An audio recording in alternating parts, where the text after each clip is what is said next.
Babala, huwag kang basta-basta makituloy sa bahay ng taong hindi mo naman lubusang kilala. Dahil maaaring magdulot ito sa iyo ng kapahamakan. Magandang araw po sa inyo. Ako nga pala si Anthony. O maaari nyo rin akong tawagin na Noya. At kasulukuyang nasa edad na 20. Ang kwento po na ito ay aking ibabahagi tungkol sa aming karanasan ng aking ina noong ako ay 18 taong gulang pa lamang. Halos ilang taon na nga ang nakalipas, ngunit hindi ko makakalimutan ang mga nangyari sa amin ng aking ina. Sino ba naman ang makakalimot sa masalimuot na pangyayari noon? Hayaan niyo ho akong ibahagi sa inyo ang aming kwento upang kapulutan na rin ito ng aral ng maraming tagapakinig. At huwag na huwag ninyong tutularan ang ginawa namin ng aking ina. Hanggat maaari ay lumayo kayo sa mga taong hindi nyo naman lubusang kilala dahil lahat ng tao ay may kanya-kanyang lihim. Ang pinagkakakitaan nga pala namin ng aking ina ay ang pag-uuling. Bata pa nga lang ako ay sumasama na ako palagi sa aking ina na kumukuha ng mga kahoy na gagamitin namin sa pag-uuling. Simula kasi nang iwan kami ng aking ama ay wala nang nagtrabaho para sa aming pamilya. Kaya napilitan kami ng aking ina na gumawa ng paraan upang mabuhay at makakain. Ang naisip nga namin ay ang pag-uuling dahil malapit din kami sa kagubatan. Kaya mas madali kami makakuha ng mga kahoy na gagamitin sa pag-uuling. Simula kasi nang iwan kami ng aking ama ay wala nang nagtrabaho para sa aming pamilya. Kaya napilitan kami ng aking ina na gumawa ng paraan upang mabuhay at makakain. At ang naisip nga namin ay ang pag-uuling dahil malapit din kami sa kagubatan kaya mas madali kami makakuha ng mga kahoy na gagamitin sa pag-uuling. Dahil nga wala ang padre de pamilya na magpoprotekta sa aking ina ay palagi ko itong sinasamahan upang masiguro ang kanyang kaligtasan. Bata pa lamang ako ay ipinasok ko na sa aking isipan na hindi ko pababayaan na mag-isa ang aking ina. Hindi ako tutulad sa walang kwenta kong ama na ipinagpalit kami sa pansamantalang kaligayahan. Hindi ko na rin iniisip pa na babalik ito sa amin, kaya iniisip ko na lang na matagal na siyang pumanaw. Para sa akin ay hindi ko naman kailangan ang isang ama na katulad niya. Kontento na ako sa aking ina na ginagawa ang lahat para sa akin. Naging tahimik din naman ang pamumuhay namin dahil kahit papaano ay maganda naman ang kita namin sa pag-uuling. Hindi man madali ang aming ginagawa ay masaya ako na kasama ko ang aking ina sa lahat ng bagay. Mas naging masayahin nga rin ang aking ina dahil nawala na ang lalaki na walang ginawa kundi saktan ng aking ina. Sa murang edad ay namulat na ako na hindi lahat ng mahal mo sa buhay ay mananatili sa iyong tabi. Ngunit hindi ko na makakaya pa akong mawawala sa akin ng aking ina. Ito na lang kasi ang meron ako at sobrang mahal na mahal ko ito. Araw ng Biyernes noon nang magdesisyon kami ng aking ina na manguha ng mga kahoy na gagamitin sa paggawa ng uling. Agad naman akong gumayak upang makasama sa aking ina at agad kong kinuha ang aking paboritong itak na ginagamit sa pamputol ng mga sanga ng puno at mga damo sa daan. Agad ko na rin isinukbit ang malaking basket sa aking likuran. Ito kasi ang aming gagamitin upang lagyan ng mga kahoy na aming makukuha. Inuunahan ko nga si mama sa pagkuha ng basket dahil aakuin na naman ito ang pagbubuhat. Masyado pa raw akong bata para magtrabaho ng ganito. Subalit hindi ko naman siya pinapakinggan dahil masaya naman ako na nakakatulong ako sa kanya kahit papaano. At nangako nga rin ako sa kanya na kapag nakahanap ako ng trabaho ay hindi niya na kailangan pang magtrabaho. Naaawa na rin kasi ako sa aking ina dahil mukha na rin itong pagod na pagod. Wala naman akong magawa dahil kahit anong paghahanap at pag-a-apply ko sa trabaho ay hindi ako natatanggap dahil wala akong pinag-aralan. Ngunit kahit naman hindi ako nakapag-aral sa paaralan, ay ginawa ko pa rin ang lahat para matutong bumasa at magsulat. Ngunit mahirap nga ata talagang magtiwala sa taong wala namang tinapos na pag-aaral. Pero kahit na ganoon ay hindi pa rin ako susuko sa paghahanap ng trabaho para na rin sa aking ina. Dadating din ang araw na magkakaroon ng tao na magtitiwala sa aking kakayahan. Agad na nga rin akong lumabas ng aming bahay, dala ang lahat ng aming gagamitin. Nagulat pa nga ang aking ina na nasa labas na pala ako ng aming bahay. Ngunit napansin ko naman na parang madilim ang kalangitan at parang may bagyo na paparating. Napansin ko rin ang pag-aalala sa mukha ng aking ina. "Bilisan na natin, Nay, para makabalik tayo kaagad." Wika ko at nauna nang maglakad. Sigurado kasing nag-aalala ang aking ina kung hindi kami makakagawa ngayon ng uling ay wala kaming mailalagay na pagkain sa aming hapagkainan. Habang naglalakad naman kami ay hindi ko maiwasan na tumingin sa kalangitan at hindi ko alam kung tama ba ang naging desisyon namin na magpatuloy dahil parang mas lalong sumasama ang panahon. Nagtingnan ko na nga ang aking ina ay hindi ito mapalagay. Napabuntong hininga na lang ako at naghanap ng maaari namin makuha na prutas para kung babalik kami ay hindi kami mawawalan ng pagkain. Nasa kalagitnaan na nga kami ng kakahuyan at naisipan ko naman na umiba kami ng daanan. Nung una nga ay tumututol ang aking ina dahil baka maligaw daw kami at mahirapan na makabalik. Ang ginawa ko na lang ay naglagay ako ng marka sa mga puno na aming dinadaanan gamit ang aking itak para na rin makasiguro na hindi talaga kami maliligaw. Mahirap na kasi kung abutan kami dito ng ulan. Napatingala na naman nga ako sa kalangitan at talagang mas lalo pang dumilim para na tuloy maggagabi. Patuloy lang kami sa paglalakad at laking pasasalamat ko naman na may nakita kami na puno ng saging. Nagmamadali naman akong nagtungo doon at agad na kumuha ng 2 piling. Agad ko ngang inilagay sa basket ang mga ito at sa di kalayuan nga ay may nakita naman akong puno ng mangga. Sobrang tuwa ko nga dahil meron na rin kami na pagkain na mauuwi.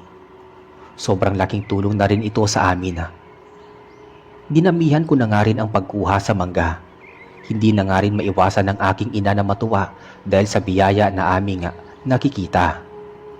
Hindi ko rin akalain na may makikita rin kami mga kamote. Habang naglalakad kami ay may natanaw naman akong maliit na bahay sa di kalayuan. Ito siguro ang nagtanim ng aming nakuha. Dahil nga sa takot na mahuli ay aalis na sana kami upang bumalik sa aming bahay. Ngunit bigla na lang bumuhos ang malakas na ulan. Kasabay pa nito ang malalakas na kulog at kidlat. Dahil nga nasa gitna kami ng kagubatan ay siguradong hindi kami ligtas sa kidlat. At kung mananatili kami dito ng matagal ay siguradong tatamaan kami ng kidlat.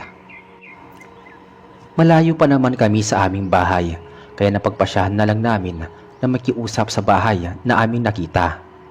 Mukhang hindi pa rin kasi agad titila ang ulan at baka magkasakit pa ang aking ina. Kahit nahihiya ay naglakas loob ako ng makiusap sa taong nakatira sa bahay. Mabilis lang kami nakarating sa tapat ng bahay na nasa gitna ng kagubatan. Nakapagtataka nga dahil meron din pala na naninirahan sa ganitong kaliblib na lugar. Nakakatuwa lang dahil kung wala ito ay mahihirapan kami makauwi sa aming bahay. Lumalakas na rin kasi ang hangin kaya mas hindi lalong ligtas na manatili kami sa labas. Mahirap na rin at baka mabagsakan kami ng mga sanga ng puno. Agad naman akong kumatok ng malakas sa pinto upang makuha ang atensyon ng tao sa loob. Napansin ko rin na may nakasindi na kandila kaya siguradong may tao sa loob ng bahay. Ilang sandali lang ay bumukas na ang pinto ng bahay at sumulpot ang isang babae. Masama lang itong nakatingin sa amin at sa mga dala namin na mga prutas. Agad naman akong humingi dito ng tulong at pasensya dahil kinuha namin ang kanyang mga prutas. Hindi naman nagbago ang ekspresyon ng mukha nito kaya akala namin ay hindi niya kami patutuluyin. Ngunit mukhang tumalab ata ang mga sinabi ko sa kanya dahil inaya niya na kami na pumasok sa loob. Nang hindi nga ito nakatingin ay agad kong itinago sa basket ang aking itak. Ayoko naman na isipin ito na may masama kaming balak. Sa tingin ko nga, ang edad ng babae ay hindi rin nakakalayo sa edad ng aking ina. Nang makapasok na kami sa kanyang bahay ay hindi ko maiwasan na mamangha dahil mukhang mamahalin ang kanyang mga gamit. Napakasimple lang tignan ng kanyang bahay sa labas ngunit sa loob ay maraming palamuti na sa tingin ko ay mahal ang halaga. Pinaupo niya na muna kami sa upuan habang ito naman ay kumuha ng mainit na tubig. Basang-basa na rin kasi kaming dalawa dahil na rin sa malakas na ulan. Nang mapalingon naman ako sa paligid ay may napansin ako na kakaiba ang mga abubot kasi ulo ng mga hayop at parang totoong totoo. Bahagya nga akong nakaramdam ng takot at napagtanto na basta-basta na lang kaming nagtiwala at pumasok sa bahay nito. Ayoko naman na mag-isip ng masama sa taong nagmagandang loob na tumulong sa amin. Napatingin na lang ako sa labas at patuloy pa rin ang pagbuhos ng ulan at meron pa rin na malalakas na kulog at kidlat. Ang hangin sa labas ay siguradong tatangayin ka. Sa tingin ko ay merong bagyo at wala lang kaming ideya na paparating na ito ngayon. Sobrang tahimik lang namin dahil nahihiya kami sa babae. Ilang sandali lang ay dumating na ang babae at may dala itong baso na may mainit na tubig.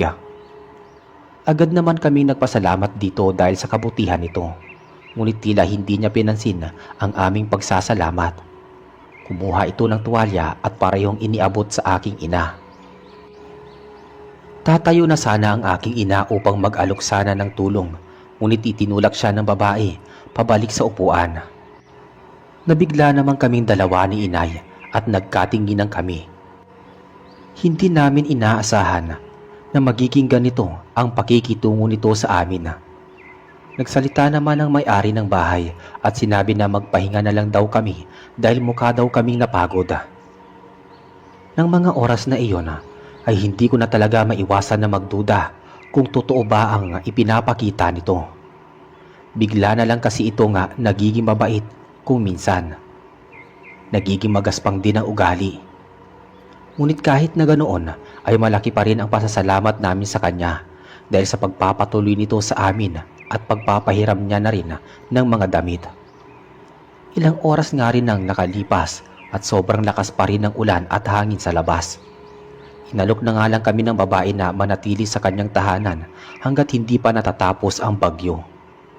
Wala naman kaming ibang ginawa kundi ang tignan na lang ang malakas na ulan sa labas.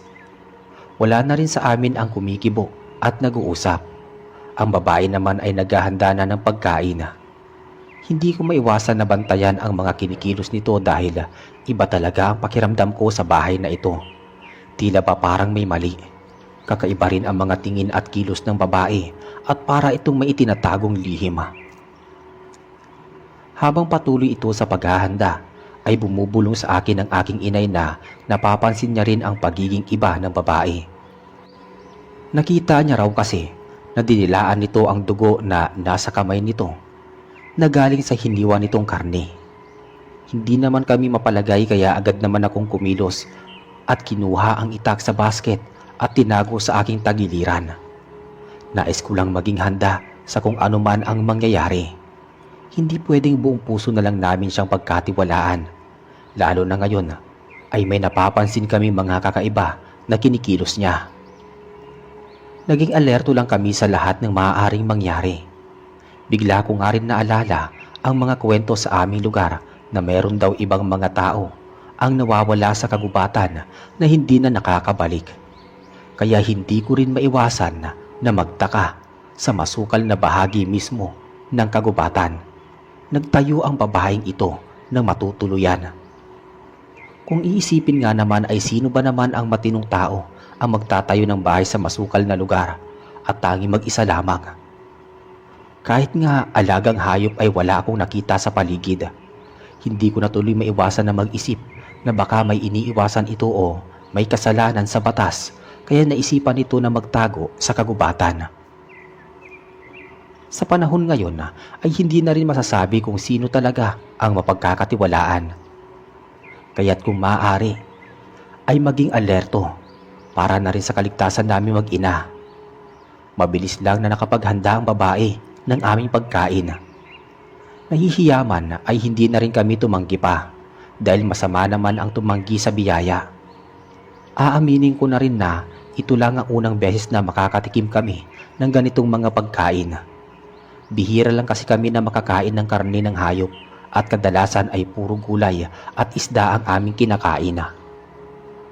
Kitang-kita ko nga ang saya sa mata ng aking ina dahil sa sarap ng mga pagkain na nasa hapagkainan. Napansin ko naman ang babae ay hindi kumakain at tinitignan lang kaming dalawa ng aking ina. Hindi ko na lang ito binigyan ng pansin at nagpatuloy na lang kami sa pagkain.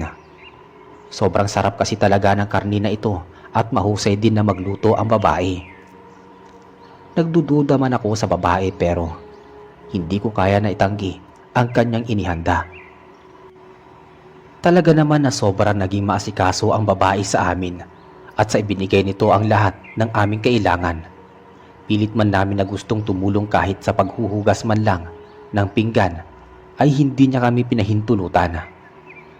Pagkatapos namin na kumain ay agad na nitong iniligpit ang aming mga pinagkainan. Agad na rin niyang hinugasan ang mga pinggan at simula ng mga oras na iyon ay hindi ko na ito nakita na kumain ng kahit na ano.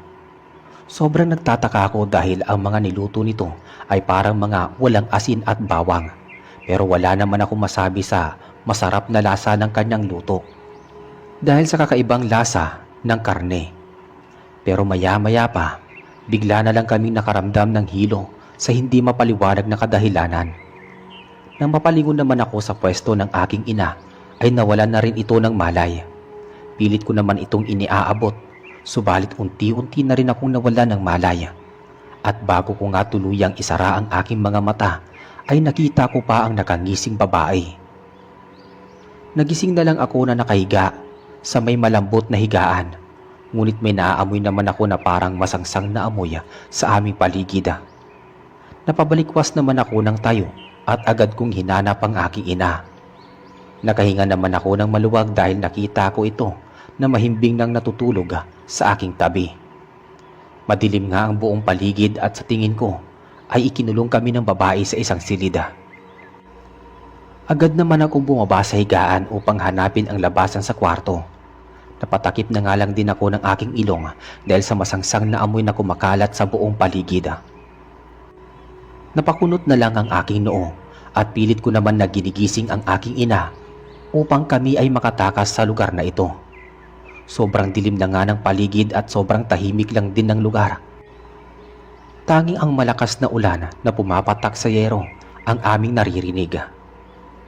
Nang magising na nga ang aking ina, ay agad ko itong inalalaya na tumayo. Gulat na gulat nga rin ito nang magising sa madilim na paligid. Tama nga ang hinala ko sa babae na tumulong sa amin at hindi dapat agad kami nagtiwala rito.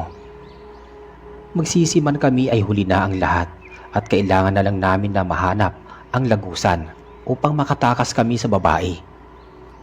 Hindi ko man alam kung bakit niya ito ginagawa ay may malaking parte sa akin ang nagsasabi na kailangan namin makatakas sa kamay ng babae. Habang naglalakad naman kami sa silid ay hindi sinasadya na may naapakan ako na parang katawan ng tao. Nang mga oras na iyon ay nakaramdam ako ng takot para sa kaligtasan namin ng aking ina. Bahagya din akong nawala ng lakas ng loob na tumakas sa lugar na iyon. Sa pag-urong ko naman ay meron na naman akong naapakan na kung ano. Subalit sa pagkakataon na ito ay may narinig ako na uminda na isang tao at parang hirap na hirap ito. Bigla ko namang naalala ang posporo na nasa aking bulsa. Agad ko namang sinubukan na sindihan ang posporo ngunit hindi ito naging madali dahil nabasa rin ito sa ulan. Ngunit hindi naman ako nawalan ng pag-asa at unti-unti na nga akong nakakita ng pagkislap mula sa posporo. At ilang sandali nga ay nagawa ko ng sindihan ang posporo na pansamantalang nagbigay sa amin ng liwanag. Hindi naman ako makapaniwala sa aking nakita. Ang silid ay puno ng mga katawan ng mga patay na tao na halos wala ng mga laman loob at wala na rin ang ibang parte ng katawan. Ang isa nga na kanyang naapakan ay humihinga pa ng kaunti, ngunit may malaking sugat sa kanyang tiyan. Hindi naman namin maiwasan na mapaduwal dahil sa kalunos-lunos na sinapit ng mga taong naroroon. Noon pa lang ako nakakita ng ganitong karumal-dumal na pagpatay ng mga tao. Para hindi tao ang gumawa nito. Parang isang halimaw. Ang kanyang naging biktima pa ay halos puro lalaki at hindi ko lubos maisip kung paano ito mag-isang nagawa ng isang babae. Sobrang dami ng gumugulo sa aking isipan at hindi ko na alam kung ano ba ang dapat naming gawin upang makatakas sa impyernong lugar na ito. Narinig ko naman ang pag-iyak ng aking ina na dumurog naman sa aking puso. Agad ko itong nilapitan at niyakap ng mahigpit at pinakalma. "Inay, sisiguraduhin ko na makatakas tayo dito sa lugar na to," wika ko at itinabi na muna sa gilid ang aking ina. Nilapitan ko naman ulit ang lalaki na naghihingalo upang tanungin kung ano o sino ang may kagagawa ng lahat ng to. Tinulungan ko naman ito na sumandal upang makapagsalita ito ng maayos. Sobrang dami ng dugo na nawala dito at sa tingin ko ilang minuto na lang ang itatagal niya. Agad ko naman siyang tinanong kung ano ang nangyari sa kanya. Mahinang-mahina lang ang boses nito at pilit pa rin na magsasalita. Ayon sa kanya ay kagagawan daw ito ng isang aswang at doon nga ay tuluyan na itong binawian ng buhay. Napabuntong hininga na lang ako at muli na lang inihiga ang lalaki. Inayos ko na rin ang mga bangkay at inihelera sa isang tabi, malayo sa amin ng aking ina. Puno na rin ng dugo ang aking katawan at sinubukan ko na rin na maghanap ng bagay na maaari namin magamit upang panlaban at pamprotekta sa aming sarili. Mapalad na lang ako dahil may nakita akong balisong. Balisong at lighter sa bulsa ng isang lalaki. Agad ko naman itong kinuha at agad na sinindihan ang lighter upang mailibot sa buong paligid. Nakakita naman ako ng kahoy na nasa gilid kaya agad ko itong kinuha at ibinigay sa aking ina. Nais ko kasi na magkaroon kami ng panlaban sa naglagay sa amin sa ganitong sitwasyon. Lalo na ngayon at alam namin na hindi basta-basta ang aming kalaban. Sa buong buhay ko ay ngayon pa lang ako maaaring makakita ng aswang at hindi ko alam kung kaya ko bang kalabanin ng aswang at protektahan ang aking ina. Pero sabi nga nila na habang mabuhay may pag-asa. Kaya habang nabubuhay pa ako ay gagawin ko ang lahat para makaligtas kami ng aking ina. Nang malibot ko naman ang buong kwarto ay natuntun ko na rin ang pinto. Mabilis din naman akong nakaisip ng plano at ibinahagi ko rin ito sa aking ina. Kahit na natatakot siya ay wala naman kaming pagpipilian pa kundi ang lumaban. Hindi kami papayag na matulad sa mga taong nasa loob nitong kwarto. Pumosisyon naman agad ako sa pinakagilid ng pinto para kapag nagbukas na ito ay agad ko itong sasaksakin ng balisong. Ang aking ina naman ay nasa aking likuran para kapag nasaksak ko na ang aswang ay agad itong papaluin ng aking ina. Kung iisipin mo ay tila napakadali lang ang aming gagawin, ngunit hindi pa rin kami makakasiguro kung magtatagumpay ba kami sa aming plano. Hindi ko rin naman batid kung gaano kalakas ba talaga ang aming makakaharap. Umaasa na lang ako na magtatagumpay kami sa aming plano upang agad din kami makatakas. At kung papalarin nga kami ay agad kong hahanapin ang aking itak at papatakasin ang aking ina.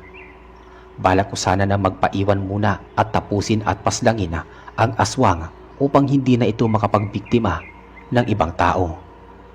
Ngayon ay napagtanto ko na kaya pala nasa gitna ng gubat ang bahay nito upang malayo sa mga tao at ang mga tao na napapadpad sa kakahuyan ay kanyang nagiging biktima.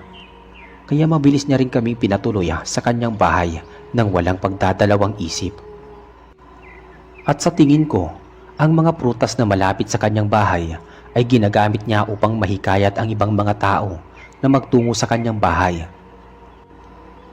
Napailing na lang ako dahil naging biktima na rin kami ng kanyang mga bitag. Hindi ako makapaniwala na may mga aswang pala talaga at nambibiktima sila ng mga walang kamalay-malay na tao. Bigla ko naman naisip ang aming kinain na karne. Nalaki naman ang aking mga mata sa aking naisip. Naisip ko lang kasi na baka ang karne na aming kinain ay mula sa laman ng mga taong kanyang pinatay. Kahit na nandidiri ay hindi ko na binanggit pa sa aking ina ang aking naisip. Ang mahalaga na lang ngayon ay makaligtas kami ng aking ina at makabalik sa aming bahay. Gusto ko lang din patayin ang aswang dahil sa awa ko sa mga taong namatay sa lugar na ito at ayoko nang maulit pa ito na mangyari sa iba pang mga tao. Ilang sandali lang ay narinig ko na ang pagtila ng ulan at ang pagtila ng ulan ay mas lalo pang magiging madali ang aming pagtakas. Hindi ko na nga alam kung anong oras na ba ng mga panahong yon. Mabuti na lang talaga at naisipan kong maglagay ng tanda sa mga puno upang hindi kami mahirapan sa pagbalik sa aming bahay. Mas inilapit ko naman ang aking tenga sa pinto upang marinig kong may papalapit na sa pinto. At ilang sandali nga ay narinig ko na ang taong papalapit sa pinto. Agad naman akong naghanda at pinaghanda ko na rin ang aking ina na mahigpit na pagpapahawak sa kanyang kahoy. At unti-unti nga bumukas ang pinto ng kwarto at pumasok na rin sa silid ang liwanag. Agad ko namang itinaas ang aking kamay upang itarak sana ang balisong na aking hawak. Ngunit napatigil ako sa kalagitnaan dahil sa nakakatakot na itsura ng aswang. Sobrang hindi ko inaasahan na ganito pala ang aking makakaharap. Mabuti na lang at naging mabilis ang pagkilos ng aking ina at pumunta sa aking harapan at marahas na pinupok ng kahoy ang aswang ng paulit-ulit. Ngunit tila hindi niya naman ininda ang mga hampas na kahoy sa kanyang katawan. Natauhan naman ako at agad na rin akong kumilos bago pa niya mahablot ang aking ina. Mabilis kong itinarak ang balisong na aking hawak sa kanyang mata, kaya agad itong napalayo sa pinto. Naging pagkakataon naman ito ng aking ina na makatakbo papalabas ng silid. At doon nga ay nalaman namin na gabi na pala dahil sa madilim na ang paligid. Agad ko namang pinatakbo palabas ang aking ina at sinabi na ito ay mauna nang tumakas. Ayaw pa nga sana nitong tumakas pero pinagtulakan ko ito at isinara na ulit ang pinto. Sumilip naman ako sa bintana at nang masiguro ko na nakalayo na ang aking ina ay agad ko namang hinanap ang aking itak. Mabuti na lang at hindi inalis ng aswang ang itak ko nga saan ko ito inilagay kanina. Mabilis ko namang dinampot ang itak at humarap sa aswang. Kitang-kita ko naman kung paano hugutin ng aswang ang itinarak kong balisong. Napangiwi na lang ako dahil sa pandidiri dahil sa patuloy na pag-agos ng dugo sa kanyang mga mata. Galit na galit naman itong umangil sa akin at umamba na susugod. Kaya mas naging mariin na ang paghawak ko sa aking itak. Hindi na ako natatakot pa sa anyo nito dahil ang iniisip ko na lang ay ang mga buhay na kanyang kinuha. Hindi ako papayag na muli pa siyang makakapanakit ng ibang mga tao. At nais kong maging ligtas ang lugar kung nasaan palaging nagtutungo ang aking ina. Agad ko namang hinarang ang aking itak sa matutulis nitong kuko. Sobrang lapit na nito sa akin at hindi ko pa rin maiwasan na magulat sa nakakatakot nitong anyo. Napailing na lang ako at mas itinuon ko ang aking atensyon sa pagpaplano kung ano ba talaga ang dapat kong gawin. Ramdam na ramdam ko rin ang kakaibang lakas na taglay nito. Subalit hindi ako sumuko at agad ko itong sinipa. Dahilan upang ito ay mapaurong ng kaunti. Nang makita ko naman na hindi ito kaagad nakatayo ng maayos, ay agad akong kumilos upang sugurin ito. Malaki ang naging epekto ng pagkakatarak ko ng balisong sa kanyang mata. Mabilis kong nasugatan ang tiyan nito at agad naman akong lumayo sa aswang. Kailangan ko kasing maging maingat sa aking mga kilos. Dahil madaplisan lang ako ng kuko nito, ay siguradong matatalo at mamamatay lang ako ng walang saysay.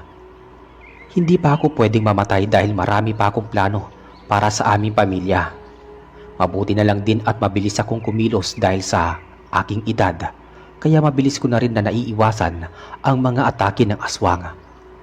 Sobrang galit na ito at naging marahas na rin ang kanyang mga atake. Hindi ko naman pinairal ang aking takot at buong tapang ko itong nilabanan. Paulit-ulit lang ang naging pag-atake nito kaya naisipan ko na kung paano ko ito maiiwasan at kung paano ko siya masasaksak. Walang sawa lang ang pag-atake ng aswang na tila hindi rin pinag-iisipan ang kanyang mga galaw. Para lang itong isang mabangis na hayop, kaya kahit na gaano pa ito kabangis at kalakas ay kaya mo itong malamangan. Mabilis naman akong yumuko upang maiwasan ang atake nito at nang makalapit naman ako sa kanya ay agad kong itinarak ang aking itak sa tiyan nito. Idiniin ko rin ng maigi ang pagkakabaon ng itak sa kanyang tiyan. At nang subukan ako nitong kalmutin ay mabilis akong umiwas at muli ko siyang sinipa upang matanggal ang pagkakatarak ng itak sa kanyang katawan. Sobrang dami na ng dugo na nawala sa aswang, ngunit patuloy pa rin itong sumusubok na sugurin ako. Hindi ko na alam kung may kamatayan pa ba ang aswang na aking kaharap. Lumayo naman ako ng kaunti sa pwesto nito upang obserbahan ang kanyang mga kilos. Napangiti na lang ako nang mapansin na parang nangihina na ito. Ibig sabihin lang nito ay naging epektibo ang aking mga pag-atake. Agad naman akong kumilos upang muling udyukan ng saksak ang naturang aswang at hindi ko inaasahan na magagawa ako nitong makalmot sa aking braso. Napahiyaw naman ako dahil sa hapdi ng aking braso. Nagmamadali naman akong lumayo dahil balak na naman kasi ako nitong kalmutin. Masyado na yata akong naging kampante na kaya kong talunin ng aswang. Napatingin na lang ako sa aking sugat at mabuti na lang at di gaanong malalim ang sugat na iyon. Huminga ako ng malalim at muling sumugod sa aswang. Sa pagkakataon na ito ay mas naging malinis at maingat ang aking mga galaw. Nagawa ko na nga muling masugatan ang aswang sa braso. Sobrang dami na nitong natamong sugat ngunit nagagawa pa rin itong lumaban at ang mga kilos nito ay bahagya lang na bumagala. Samantalang ako naman ay nakakaramdam na ng hingal at pagod. Sobrang hapdi na rin ang aking mga sugat at hindi ko maiwasan na ito ay indahin na. Mas lalo pa akong nagalit nang simulan akong asarin ng aswang. Para bang minamaliit nito ang aking kakayanan na lumaban. Hindi naman ako nagpa-apekto dahil alam ko na gusto lang ako nitong mawala sa aking konsentrasyon. Napangisi na lang ako dahil hindi naman ito tumatalab sa akin. Malinaw sa aking isip kung ano ang dapat kong gawin at iyon ay ang wakasan ang kanyang kasamaan. Halata naman sa mukha nito na hindi niya inaasahan na mananatili lang akong kalmado. Mukhang siya pa nga ang mas naapektuhan at galit na umangit sa akin. Ngunit hindi ako natatakot pa sa kanya. At agad akong sumugod sa kanya. Halos sabay nga kami sa aming mga pagsugod sa isa't isa. At sa pagkakataon na iyon ay siniguro ko na maitatarak ko ang itak sa mismong puso ng aswang. At naging matagumpay nga ang aking plano. Naitarak ko ang itak sa puso nito bago pa man niya ako maabot. Nanlambot naman ang aswang kaya mas nagkaroon pa ako ng pagkakataon para itarak pa ng mabuti ang itak sa kanyang puso. Sa pagkakataon na iyon ay alam ko na ako ay nagwagi sa laban namin. Ang aswang nga ay tuluyan ng bumagsak at nawalan ng buhay. Bumalik na nga rin ito sa kanyang anyong tao. Napaupo na lang ako sa sahiga dahil na rin sa sobrang pagod. Hinihingal pa nga ako at dahil nga nang masiguro ko na napatay ko na ang aswang, ay napasigaw ako dahil sa saya. Nawakasan ko na ang pagbibiktima nito ng maraming tao.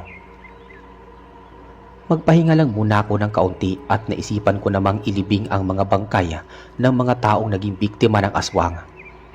At matapos ko nga na matagumpay na ilibing ang mga bangkay, ay napagpasyahan ko naman na sunugin ang bahay ng aswang na minsan ay naging tuluyan namin sa maikling oras. Lumabas naman ako ng bahay at agad kong inihagis ang lighter sa bahay na mabilis namang nagliyab dahil sa mga kahoy na paligid nito. Tumalikod na lang din ako palayo sa bahay na nasusunog habang dala ang basket na puno ng mga prutas. Tuluyan na nga akong nakabalik nang ligtas sa aming tahanan. Agad din akong sinalubong ng yakap ng aking ina na matyagang naghintay sa aking pagbabalik. Maraming salamat po sa pagbabasa ng aking kwento. Sana po ay meron kayong natutunan sa aming kwento ng aking ina. Babala.